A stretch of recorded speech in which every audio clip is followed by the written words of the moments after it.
Father, we come before you here tonight, and we just want to thank you for allowing us to be here with the body, with each other, to be able to come in and whether we're rich or poor, whatever our situation, to be able to just enjoy one another's presence, Lord.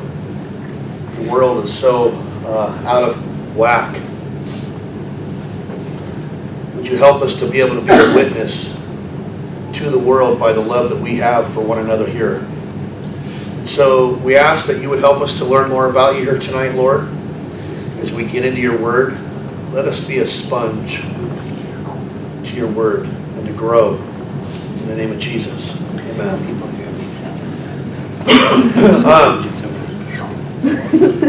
I'd like to thank all of you that came out here for the work day. We actually had a lot of hands. I couldn't believe how many people showed up. And I couldn't believe the people that didn't show up. It was unbelievable.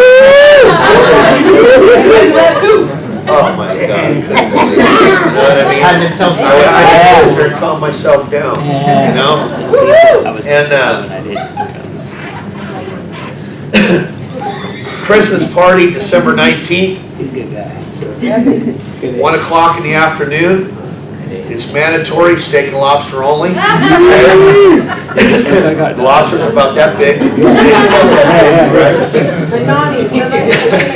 They just look like hamburgers and hot dogs. That little can of Vienna sausages is what you get. You know? Canned lobster. Canned lobster. Canned lobster from Maine. It's there. You guys can invite anybody you like to that luncheon. It's going to be a nice day actually, but hey, for Thanksgiving, it's usually a time, these two holidays, where we spend it with our families and our loved ones and all. And I just want to let you know that I don't want anybody here of the Wayside Christian Fellowship or anybody in your intermediate family to go without a Thanksgiving meal. And so this year, Rick Barbeau has donated his whole paycheck.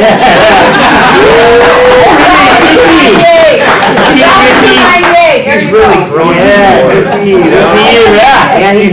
know, he's denying himself now. Yeah, he doesn't have his wallet. No, listen. It's a delicate time where people usually won't tell you how they really feel or that they're really going to spend it by themselves. You know, they don't want people to really know the hurts that are in their life. And I want to let you know that, you know, if it's you or someone else that you know, please come to me and let me know, and they're going to get that can of Vienna sausages, okay? From Wayside. You know what I mean? Be warned, be filled, get the heck out of here. No, I'm teasing. But seriously, we will make sure that you have a prime rib dinner or your Thanksgiving dinner, however you choose to eat it, with enchiladas from Ethan. Yeah.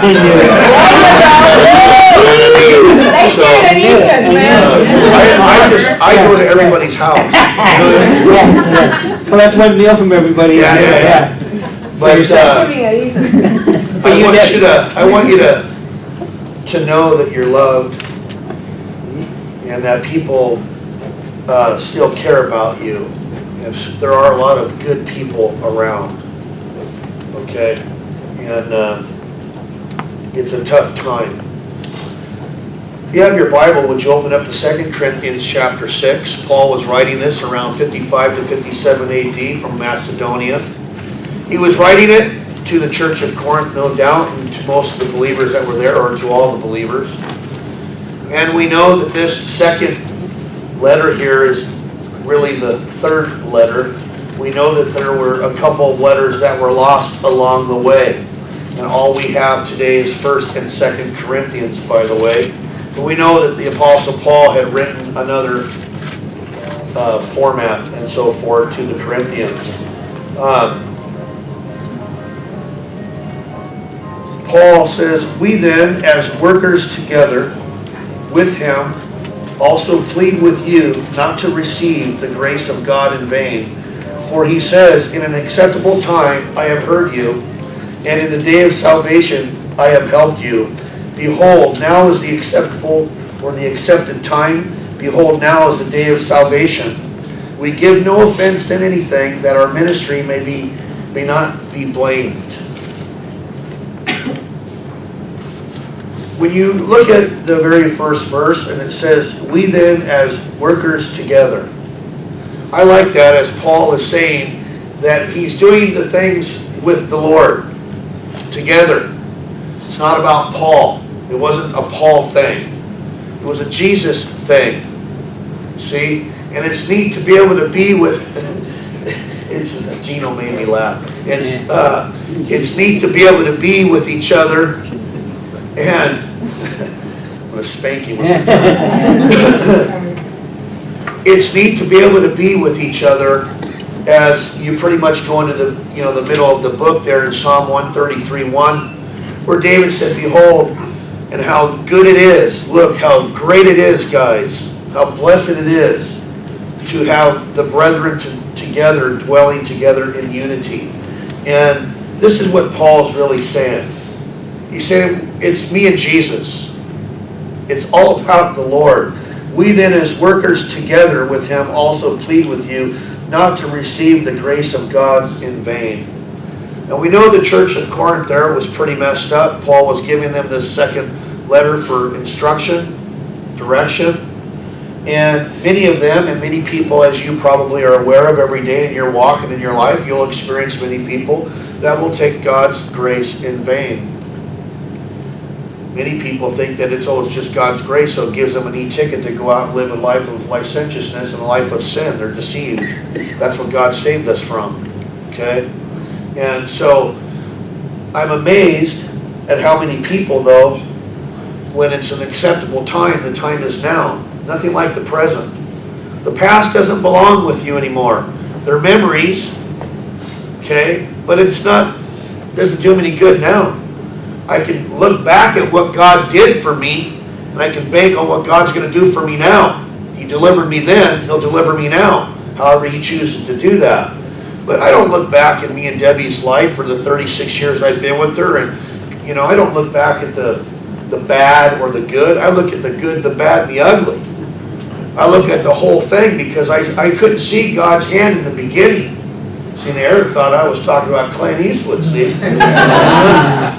Ready to pull that revolver out, But, I look back many things now, and I can see the hand of God molding and shaping through many things that I could not see before. And as he was molding and shaping me to be able to handle people or not handle people, and teaching me to allow him to handle the people or to handle the situation rather than me. But it is interesting to me that Paul is mentioning that it's all about working with him. At the end of Paul's life, it's interesting too that Paul made an interesting statement. He said, oh, that I may know him. Interesting coming from a man like Paul at the end of his life. He said basically, as a free translation, he's basically saying that I barely know him. Isn't that amazing? I can tell you today that I too can say that I barely know him. I barely know him.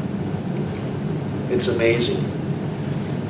In Revelation chapter 2, when Jesus was going to be giving the grade for the 7 churches of Asia that were there, he was going to grade them in the condition they were in spiritually, and John was on the island of Patmos. Remember, he was exiled to the island of Patmos for the testimony that he had in Jesus Christ.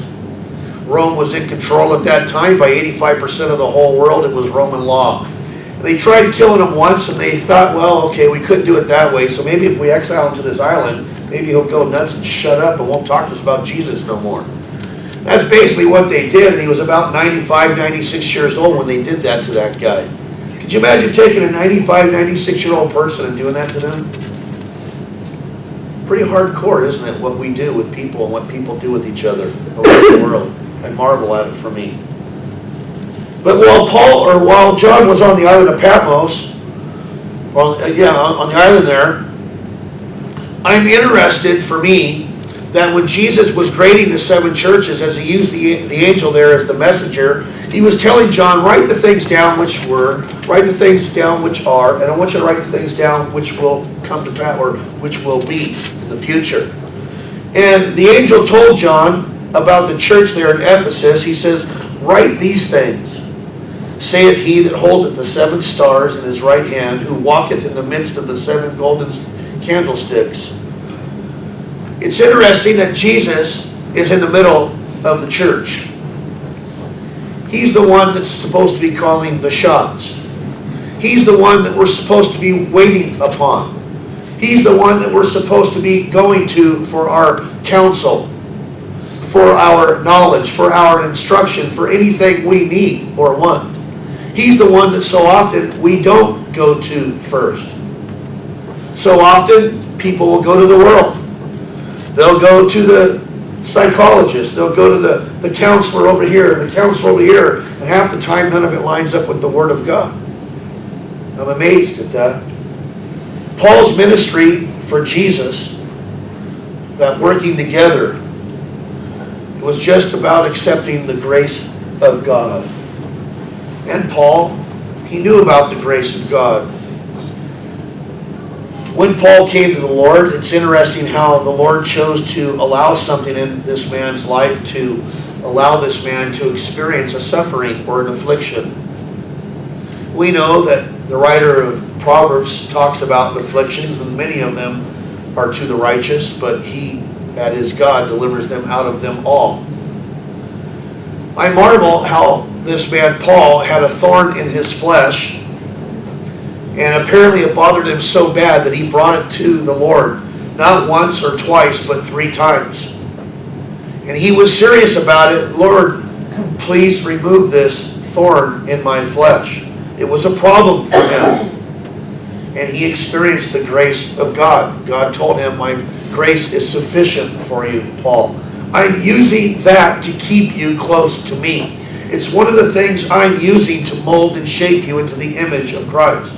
Because as you're going into the situations of dealing with people's lives, they're either going to see you or they're going to see me. And so Paul understood that wherever he went, Agabus the prophet there in the book of Acts came to him that day, said, wherever you go, Paul, this is what the Jews are going to do to you in Jerusalem. They're going to chain you up. And then they're going to release you and give you over to the Gentiles. And in order to be a witness, by going through something like that, myself personally, I think you have to have something that really bothers you in your life. Something that really you don't like going on in your life. Something that you wrestle with so hard, so long, that you are so challenged in your intellect and in your physicals, that you see God when you're done. I never thought that the Lord would ever allow an affliction to come to my wife the way that he did. As a matter of fact, I was so much of a super saint in my own brain that when I walked out to my shop one day 20 years ago, I said, Lord, if you take my wife, I'll still walk with you. And it's one of the only times I heard the Lord speak to me. I've only heard him really actually speak to me, I can say 3 times in my life. And it was a still small voice, and he said, I'm not going to take your wife from you, Keith. You don't know me that well yet. He says, I'm going to allow you to not have sexual relations with your wife. And I marveled at that for the rest of my whole day while I was working at a place called the Blue Dolphin or Emerald Gardens, whatever. I wrestled all day long. I marveled at what was going on. And I can tell you that for 20 years, Keith wrestled. He put holes in walls and broke things. Praise the Lord, bro. How you doing? Oh, awesome. Isn't Jesus good? I did all of it. Said it all. And he is good. He is awesome. And having to press on and having to hunker down. And I'm thankful that I had a pastor that came up on the pulpit and just smiled and said, isn't God good? While my life was being so challenged. But yet it wasn't about me, it was about my wife. She was the one that was going through the trial. It wasn't me. I was just selfish, having to grow up and be a man. I didn't do too well. And I can tell you today that after those 20 years went by, that God used all of that to mold my wonderful wife into a beautiful, godly woman. That is sometimes very convicting. And I don't know what he's done to me through it. Thrashed. I'm chewed, spewed, and vomited up in Anaheim. You know what I mean? Anaheim. But no, God's made a great thing. He's done a good thing out of it, despite of it. I don't look back at it, by the way, with bitterness, and I don't look back at it, by the way, for me, that I wish this, I wish that, or why did it do that? Me and Debbie can see God's hand in the whole thing, and He's matured us. He's made me and Debbie better through it. Amen. Now, those were trying times. I make light of it. But I really did put holes in walls, and I really did slam the doors, and I really did walk out and, have an attitude, and I really had to deal with myself as a human being, let alone as a child of God. And I had to die. And I'd always have a little brother or little sister come up to me and go, "Hey bro, just pick up your cross daily and follow him." You know what I mean? And it's like, amazing. The Paul's ministry was all about Jesus. He didn't want the ministry in there, verse 3. Paul didn't want the ministry to be blamed for anything. Because he knew the accuser of the brethren was Satan, and Satan was going to accuse anybody and everything pertaining to God, anything that reflects God, whether it be nature or anything, he's going to destroy it all. But the accuser of the brethren we know is Satan. And Paul was very knowledgeable. He was not ignorant of Satan's devices, he said. He understood the spiritual entity that he could not see, but he could see the manifestations of him everywhere, and the people that he could perch into or perch and this and that and motivate to do this, motivate to do that. He was not ignorant of Satan's devices at all. He knew who his enemy was. I'll tell you today that if a minister does something to offend you, or if a minister today does something that offends people, this is something that I've experienced for many years, that the people will look to blame that ministry. Do not ever forget that. I watched many people do horrible things to my pastor while I did security at the church for many years. I watched them do horrible things to people. They're always trying to minimize the ministry, to minimize the message. See? And I can tell you that if a minister does offend people, or if he does offend an individual, that so often they look to blame that ministry. Important, in my opinion, David found this out, and then later on in his walk. It's important for all of us to examine our own walk, not everybody else's. Oh, I know that we're supposed to be fruit inspectors, and we're supposed to know and have discernment that a person's really walking with the Lord rather than walking in the world and professing Christ. I know that. But I'm talking about examining our own walk, our own life, our own heart, whether or not we're really walking with the Lord, or whether or not Keith has the telephone pole in my eye to where I cannot see and that I'm blind. I think it's important for us to try to be that example in the things that we do. Now, I have on one hand in my life, I have on one hand something that's been out of my control for a year and a half that I've not been able to control no matter what it's been. But yet it started from nothing, went through here, and a lot of things have happened to me along the way, and I finally have something at the end.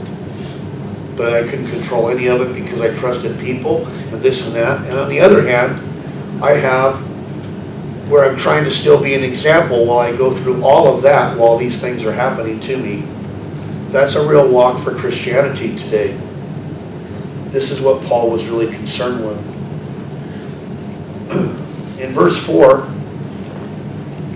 he says, "But in all things we commend ourselves as ministers of God in much patience, in tribulations, in needs and distresses, in stripes and imprisonments, in tumults and labors and sleeplessness, in fastings Paul here is approving the things of the ministry by the physical sufferings and hardships that Paul endured in his walk with Jesus Christ.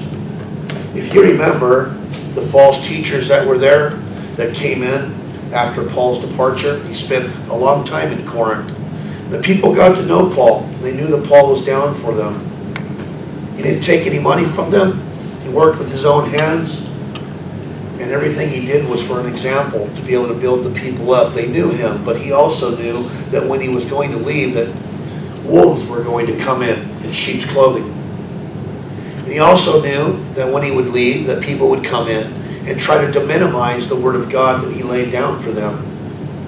And that's everywhere you go. I marvel at that. But these were the things that were proving Paul's ministry. But yet for the false teachers that were there in Corinth bringing confusion into the church, the false teachers didn't have these things happening to them in their lives. They had their hand out. It's kind of like the faith healers that you see on TV. They run up and down on the stage, and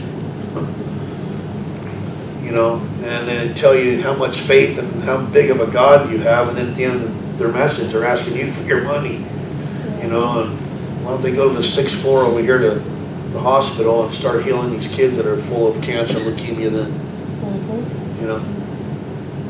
I'm amazed. But Paul's going to change here to the spiritual because he realized that the physical,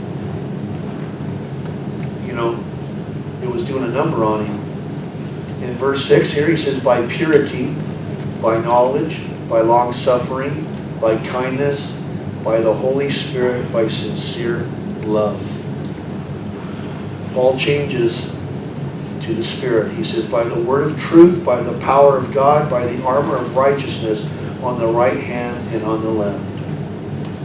Going into the spiritual side, which was the real proof of his ministry, in my opinion. It was the proof, the characteristics of Paul being a minister for Jesus Christ.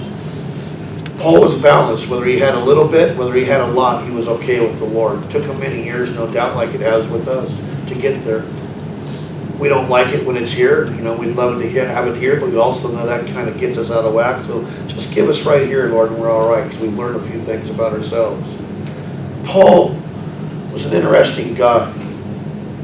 Look at verse 8. He says, by honor and dishonor, by evil report and good report, as deceivers and yet true, as unknown and yet well known, as dying and behold we live, as chastened and yet not killed, as sorrowful yet always rejoicing, as poor yet making many rich, as having nothing and yet professing all things. These contrasts that are so often in the ministry. You have poor people, you have middle class, and you have rich people in ministry. Okay? By honor, by dishonor, as poor, but yet making many rich. The Word of God has a way of making people rich. Poor in spirit, but rich in Christ. People have always asked me, it's like, bro, do you have a lot of money? And I always tell them, yeah. They ask me many things, and I do. And they marvel at it. I am one of the most richest men you'll ever meet. I am very, very, very wealthy in Christ. And my dad is not broke. He owns cattle on 1,000 Hill. And if you'll wait upon him in the morning when you get up, God will meet your needs. And you will enter in and you will labor for your prayer life. You will fight for it. Many things you will experience in your prayer life as you sit down to be still and know Him as God. And you sit there and you go through your prayer life, many things are going to be going on. And before you know it, there's going to be true koinonia going on between you and Him. And then when you get in the Word, He's going to talk to you and He's going to give you your manna and you're going to start your day and get it on. And as you go through that process, I'm telling you right now, Jesus is never going to let you down. I'm telling you what's up. It's amazing how many people through the gospel of Jesus Christ are made rich. Or that person that teaches the Word of God to their flock. They're usually very wealthy. They're rich. so often while the pastor's not so rich. While the pastor's on his knees, where the people so often do not see, praying for the people, for the Lord to meet their needs, praying for the people to be blessed beyond their wildest dreams, while so often the pastor gives out his last dollar, gives out his last knee or his last back, because people are rich in Christ. It makes a difference when you know Jesus, despite of what this world thinks, in my opinion. Paul stood true to God, whether the people praised him or whether they condemned him. It's important for me and you to learn to push every hindrance aside. It's important for me and you to press on, to press in. It's important for me and you that when I don't feel like it, I need to press in. When I don't want to, I need to press in. I don't want to go to church Sunday. Well, I don't want to bring the message. I don't want to do worship. I don't want to do this. It's important that I press in, because that's where the blessing's going to be.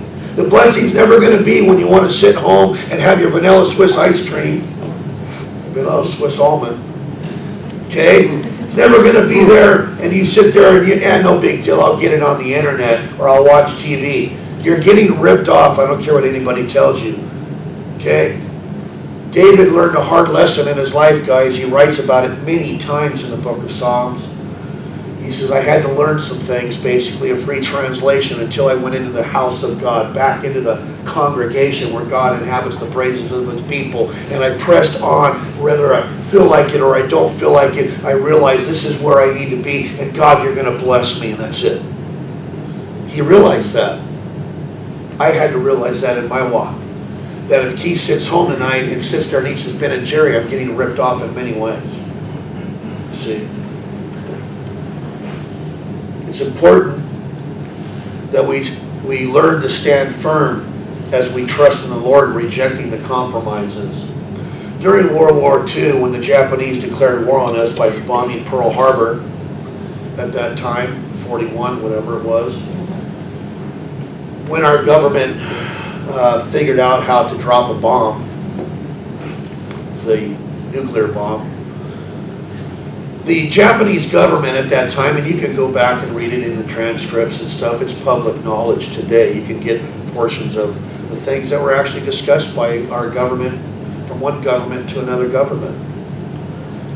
And it's interesting how haughty, arrogant, headstrong the Japanese were at that time towards us. So much so that they did not believe that we had the capacity to drop one bomb, let alone two. And so when we sat there and were forced to take that bomb and drop that bomb, they still didn't believe it. And they wouldn't believe it. God bless you. And it wasn't until they dropped the second bomb is when they got the wake-up call and they realized what they had done to their own people. But see, what really happened after the second bomb is a really good thing. See, what happened is that the government of Japan, half of them killed themselves. They couldn't face the people and what they had done to their country, let alone their people, so they committed suicide. The other half realized what they'd done, and they actually signed over to the United States federal government as property of the islands of Japan, and we own you now. That's what they did. And then in return, we went in and rebuilt them. We took our knowledge over there, our architectural and our equipment and everything. We went over and rebuilt their country for them. That's what God does in a person's life when they totally surrender to Him. God will come in. He comes in by the way of the Spirit. And the next thing you know, He starts to rebuild that individual's life. And before you know it, they go, wow, I once was blind, but now I see. And it's like, and people start to marvel about this person's life, that it's no longer this way, and now it's this way. And people today marvel at Japan when 75 years ago, the bombs went off, and you still have a generation of them, they're still walking around maimed and, deformed and all these things that the rest of the citizens don't want to accept. So they put them over here and they ostracize them to a certain area of Japan because we don't want to deal with that every day. See, if you don't know what compromise means, it means you give something up. And when you compromise in your walk with God, you're going to lose every time. Check this out. Verse 11. Paul says, "O Corinthians, we have spoken openly to you. Our heart is wide open. You are not restricted or restricted by us, but you are restricted by your own affections. Now in return for the same, I speak as to children, you also be open." Paul told them, basically, that he loved them. He gave them his true feelings. The Corinthians were acting cold towards Paul, but Paul explained that his harsh words or his style was because nothing more than that he loved them. That's really what he was saying to them. I think it's easy for us here and for people in general, even people that do worship or ministry in church, to react against those that God has placed over them in leadership, rather than to accept the exhortations as a token of their love. I think it's important that we be open and not hardened in our hearts towards the people that labor over the word for us.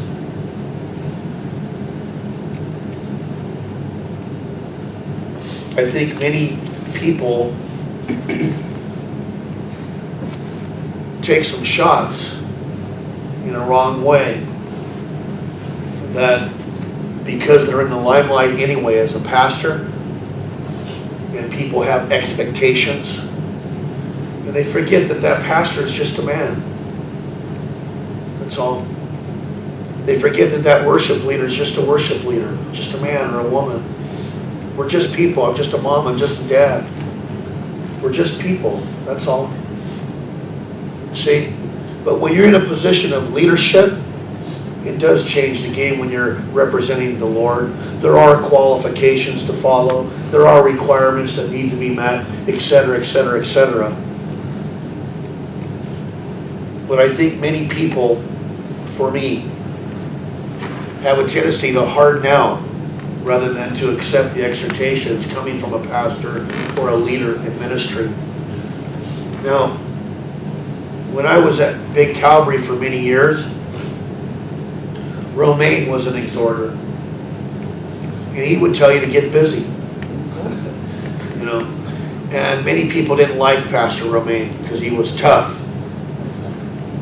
But my personal experiences that I had with Romaine were wonderful. And I experienced a very delicate, sensitive man to a person that was very broken at the time, which was me. When I went down there to go to Bible college, I had to have somebody that, I had to have a reference on my application.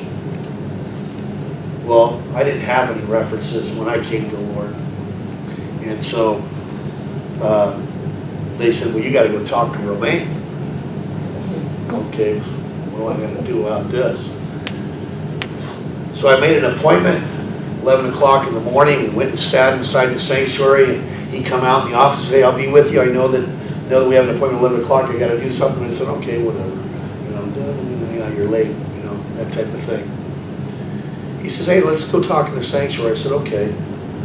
He sat down, and I sat down. He says, so what can I do for you, young man? And that's what he said. And I said, well, I want to go to the Bible college here. And I said, I don't have a reference. And he says, why don't you have a reference? I said, well, I don't really have any friends. And really never did. And I said, now that I've come to Christ, I said, the only friend I have is Jesus. You know? He said, well, that's good enough for me. He just sat there and prayed with me, gave me a piece of paper, and I gave him my application. He signed it. That was one of the experiences I had with Romaine. And,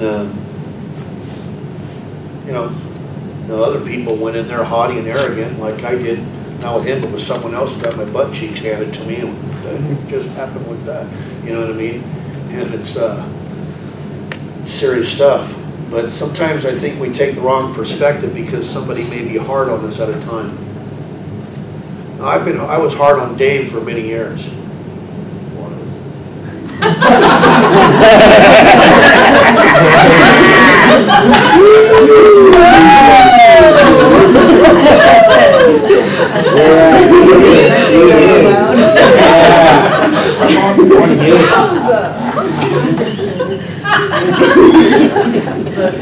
Yeah. I didn't hear a word he said. But I did it for a reason. And I also had to realize that I needed not to be like that towards him anymore. I also was like that very much so with Haji. And Haji came back to work for me after the third time, and I railroaded him so hard. I did it on purpose. And he ended up, you know, kind of like Gene was the other day when he left my property. You know? It's pretty cool. And, you know, Hodge just, get on. Right on. Right on, bro. And he realized as he went back, and he realized looking at the whole picture that I was hard on him because I loved him. And I wanted to see him go to school. You want it this way? Come on. I'm going to show you some things, man. We're going to grade this sidewalk. We're going to mix this. We're going to do this. We're going to do that. Come on. This is the way you got to have it. Come on. And you can ask him today. The last time he worked for Keith, it was the motivating factor for him to go back to school, which he's done and got his degree. And I did the same thing to Gene the other day. And I did it on purpose. And I know that he's a little bit younger. And I let him know that, hey, listen, I love you. If you got to go out this way, on this way, that's fine. That's one thing. I said, but I did it so that it would drive you to school. I don't want to see you have to make it through life like I've made it if you don't have to. I'm not saying you're wrong because you're using your back and knees like me and he does every day. You know? But I got golf balls in my knee, man. You want to take water out of them every week, go ahead. Put ice on them, go ahead. Because that's what I do. So I had to have a talk with Gene, and I had to tune him up. No, I'm teasing. But, you know, sometimes we take somebody's hardness in a negative way, when in reality, we have to take a step back and go, why is that person so hard on me? Haji came to me many years later and said, I finally realized why you're hard on me. Because you love me. And I said, you are correct. See, the Corinthians were experiencing many things.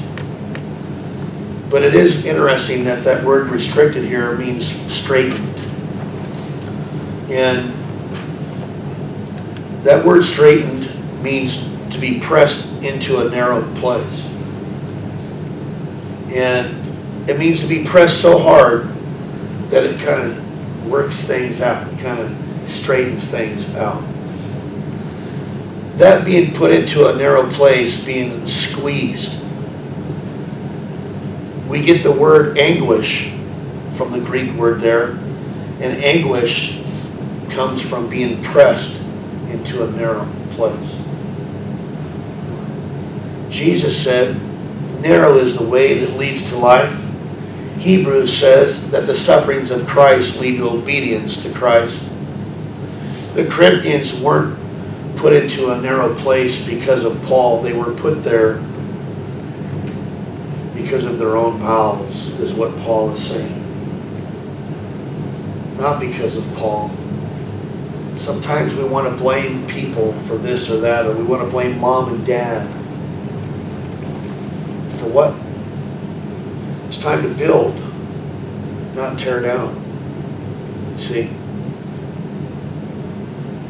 In verse 13, Paul says, now in return for the same, I speak as to children, you also be open. In other words, I want you to be free. For I do not, he says, do not be unequally yoked together with unbelievers. For what fellowship has righteousness with lawlessness? And what communion has light with darkness? Now, this is a tough one. And this is one that's been around for a long time. Over many years of me watching this and teaching God's Word, it always amazes me as I have watched people and listened to people think this really doesn't have a tendency to apply to them. You don't understand, Keith. I'm in love. I love her. I love him. She's what I've been looking for my whole life, or he's what I'm looking for. You know? But they're not in faith. They're not in the Lord. I'm amazed at how many years I sat at Big Calvary. And people, actually, I'll never forget this one lady came to me and Debbie one night and asked for counsel on this same subject. And I specifically asked her a couple of questions, and I said, don't get married. 7 months later, she was sitting across the congregation on the other side, getting her, annulment, whatever, because the guy was a fruitcake, only wanted it for sex, this type of thing, you know what I mean? Playing it. And he was never in the Lord. I've watched it for years. And I've listened to people, they'll tell me everything. You don't understand, Keith. I'm amazed at how often we have to pick up the pieces from people because of the decisions that they made in wanting to be disobedient to the Word of God. That's ministry. That's a tough one. They hope that their relationship will work out, or God will do it. You know? I'm here to tell you that you won't be able to go against God's Word and win. I don't care who you are. You won't win. God says you're going to pay a price. You're unevenly yoked. There are different types of yokes, by the way. It's just not in faith. There are many things you can attach that to that you have to be careful with, even though I know we live in a secular world. I know we live in an imperfect world, but you do need to be wise in how you're going to attach yourself in this and that to many different scenarios. He's just not talking about, as a Christian, having intercourse with an unbeliever. See, I've listened to it all. Oh, well, this, I've even had the people come to me, well, this just means that you just can't have sex with an unbeliever, bro. You can have sex with, you just have to be a believer, and we can do the nasty. No. You're all messed up, bro. You know what I mean? Right? No. That's not what it means here. Okay? I've listened, or like Debbie was. Well, he's giving us the herbs. The Greek. I said, no, that's not. That's not what it means. This Keith's over there manicuring.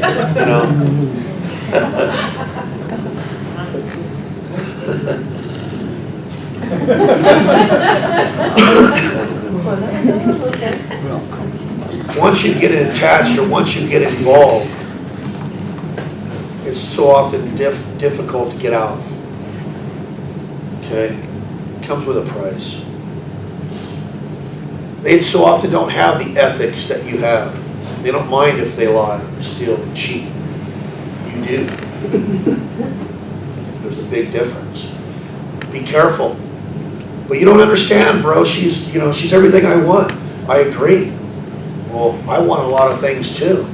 Once you get married, do you think that the chase is over? No, try keeping it now that you got married. Yep. It's a no-brainer. Okay? What, do you think that's just going to stop? No. I want everything. What do you want? Everything. James Bond movie, The World's Not Enough. You know what I mean? And he had everything. You know what I mean? Well, it's the truth. What do you want? Just a little bit more. Paul uses as an example here. He says this. He says, what accord has Christ with Satan or Belial? Or what part has a believer with an unbeliever? Belial is nothing more for a word for Satan, or it can also mean worthless or wicked. Once you come to Christ, guys, you're going to realize that the world isn't what it really is, period. See? In John chapter 3, it's interesting how he laid this down here in verse 19. That was Nicodemus. In verse 19, this is what he says, and this is the condemnation, that the light has come into the world, and men love darkness rather than light, because their deeds were evil. It's reality. You see, when I did security for Big Calvary, you had the wolves sitting across the street at the liquor store. You know, let's see what car we can rip off, you know. They're vulnerable. No, we're not too vulnerable. We can see you just as much as they can see us. You know what I mean? You had to deal with a lot of things. Look at verse 16. He says, and what agreement has the temple of God with idols? For you are the temple of the living God. As God has said, I will dwell in them and will walk among them, and I will be their God, and they shall be my people. That's a hardcore statement, guys. When you went into Corinth, on the backside of Corinth, up on the hillside, like the foothill, was their big temple, Aphrodite's. And the temple prostitutes would come down in the cool part of the day in the evening to entice the men to go after them. And the men would have to pony up. They would do the deed, they'd come back, and they would pay the temple tax to the priestess. Okay? When you go down to Laguna Beach, you want to participate in these things? Satan is the one that motivated it. He's using a fallen demon to motivate it. And don't ever forget it. They know exactly what they're doing. They're educated in it. And it's as evil as the day is done. And don't ever forget it. Every time you go out here and you get involved in these things, remember it's a fallen demon that fell from heaven in the presence of God one day. I marvel at that. He says, I will dwell in them and walk among them, and I will be their God, and they shall be my people. What a wonderful thing. Verse 17, therefore come out from among them and be separate, says the Lord. Touch what is unclean, and I will receive you. The final cry, or the final warning here. We're to be different, guys, when we walk in this world as children of God. We are to have a walk that is a little bit different from the world. We are to have a walk that lines up a little bit more with Christ. We are to try to forgive those that do harm to us. We are to try to forgive those that persecute us and despitefully use us. We are to try to pray for those that we don't want to pray for. Yeah, we are to live a different life because we are a Christian. It is interesting to me that God always has His faithful remnant. The Bible makes it perfectly clear that there's a remnant. But out of that remnant is the one that's going to be raptured. I marvel at how many people think they're okay with a white robe, but they didn't get it the way that we got it. And they're okay, they're hanging out in Christianese, all the above. And like in Matthew 25, the 10 virgins, they all went out to meet the bridegroom. They were all prepped, ready, excited, ready to go. So one thing happened. 5 of them ran out of oil. And it was just that split second that they turned back. And by the way, the Bible says that my kids aren't those that turned back. They were told to go back and buy more oil. The other 5 were prepped and ready to go. And by the time they came back, it was done. It was out. 5 were wise and 5 were foolish. It is interesting to me that there is a remnant that is going to come out of the remnant. God knows who are His. Literally. And I do believe that we are coming down to the wire with what I see on the news every day. Our world governments, what they're doing with the monetary system, what they're doing for international law, for trying to bring us into a one world government with a one world citizenship for the whole world. They're trying to bring a $15 an hour rate here and a $15 an hour rate in Taiwan, just to let you know. 20 years ago, Bill Clinton was the president at the time, and he tested the waters with the longshoremen, by the way, out here. You remember when they shut down the docks and they said it's not going to happen? When you go over to Taiwan, the largest ports in the world, by the way, they're making $8 an hour. And what they were doing is testing to see how strong they were. And he said they're about 20 years away before we can bring it and knock it down and boom, boom, boom. It's going to be like that around the world. This is what they're doing. I'm telling you what's up. But the Bible says that in the last days that they're going to be doing these things, so we shouldn't be alarmed by the things that we see happening. It should be putting more of our faith in what Jesus Christ has said and what He's done for us by what we're seeing being done every day. It should just be making our faith stronger by what we're seeing. As a child of God, we are expected to live a little differently by the people when they know that you are a child of God. You know, the world, they expect you to live a different way. And the world's always there to point the finger at you and to point the finger at me when I mess up. And they go, well, you're the Christian. You know, they always want to pull the God thing on you. You know, they want to point the finger at you and say it's the enemy, the accuser of the brethren. They can't wait to pounce on you. Or see, I knew that you were, you know, I knew, you know, all that, all the way through. Well, Paul, as he's talking to the church at Corinth there, he's giving them a lot of instruction and direction. But he's doing it to help them in their life and in their walk. No different than today. Let me just give you a quick sum up in 30 seconds. Hardcore porn, 10 seconds, anywhere you go in the world today. Handheld device. Don't even need a desktop. Anywhere on any major street in every city you can go in and have sex for $50, $250. Type of sex. Anywhere you go. Hardcore point in every major city in the United States. You can go anywhere and get any dope you want, by the way, anywhere in the United States.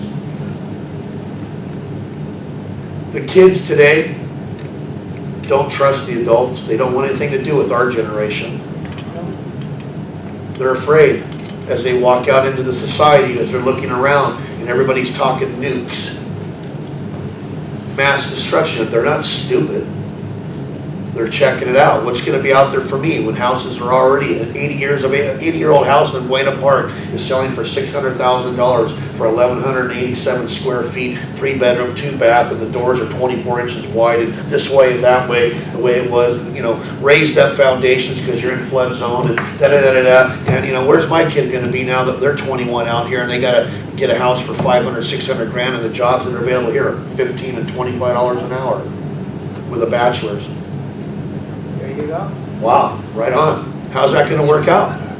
Well, I can tell you one thing, as they bring more and more people into our country to minimize the patriotism, to minimize the morality, or morals, okay? And as they want to go for the vote kind of, sort of, with it, it's going to backfire on them as well, because there's going to be one coming up soon, in my opinion. And it's going to be after we're gone, and I believe he's right around the corner. And he's going to force even them, the rich and the poor, the free, the slave, to take a mark on the back of the right hand or on the back of their forehead, whether they want to buy, sell, or do anything else in this world. I'm here to tell you today that that technology is old technology and they're ready to go today. The only thing that's holding it back is the power of the Holy Spirit, according to Thessalonians chapter 2, verses 8 through 12. He is hindering that work because God has a ticker and He's faithful to His word. There's a Gentile somewhere in the world someday soon is going to go, Lord, I'm sorry. And the rapture of the church is going to happen and a new era is going to take place on earth. If you don't know that that's what we're waiting on, something's wrong, because that's what I'm waiting on for me as I woke up this morning. Lord, is it today? Get us out of here, Lord. Because it's going to get bad, guys. They don't want to tell you that. You got a master's degree? Yeah, big deal. $30 an hour. Oh, you can't get one for $30 an hour? Higher education, you deserve it all the way? Really? Huh? I got buddies all day long with bachelors and masters who are working for a lousy 60 grand a year. Oh, by the way, they're 40, 50, 60 years of age. So much for your prime. Yep. They should be checking out at $1.25, $1.40. See? People aren't getting the picture of what's happening. Now, it's not a down message. No, it's a hopeful message, because as we see these things happening, we know what's coming. See? Where is your heart? Are you ready for Christ? It's important that we're looking up, because if you're looking to your boss, if you're looking to the government, you're looking to this world for your hope, you're going to be very, very discouraged and very, very disappointed soon. Father, we want to thank you for our time here together. And we want to thank you, Lord, for just allowing us to be where we are, who we are, and all that you've done for us despite of us. Lord, you're just so good to us, and just, Lord, even as we see the day approaching, that great day, help us here, Lord, to network with one another. Not that we bag on each other or this and that, Lord, and we drop our baggage on one another, but we need each other, Lord. And so, Lord, help us to love one another in the name of Jesus. Amen.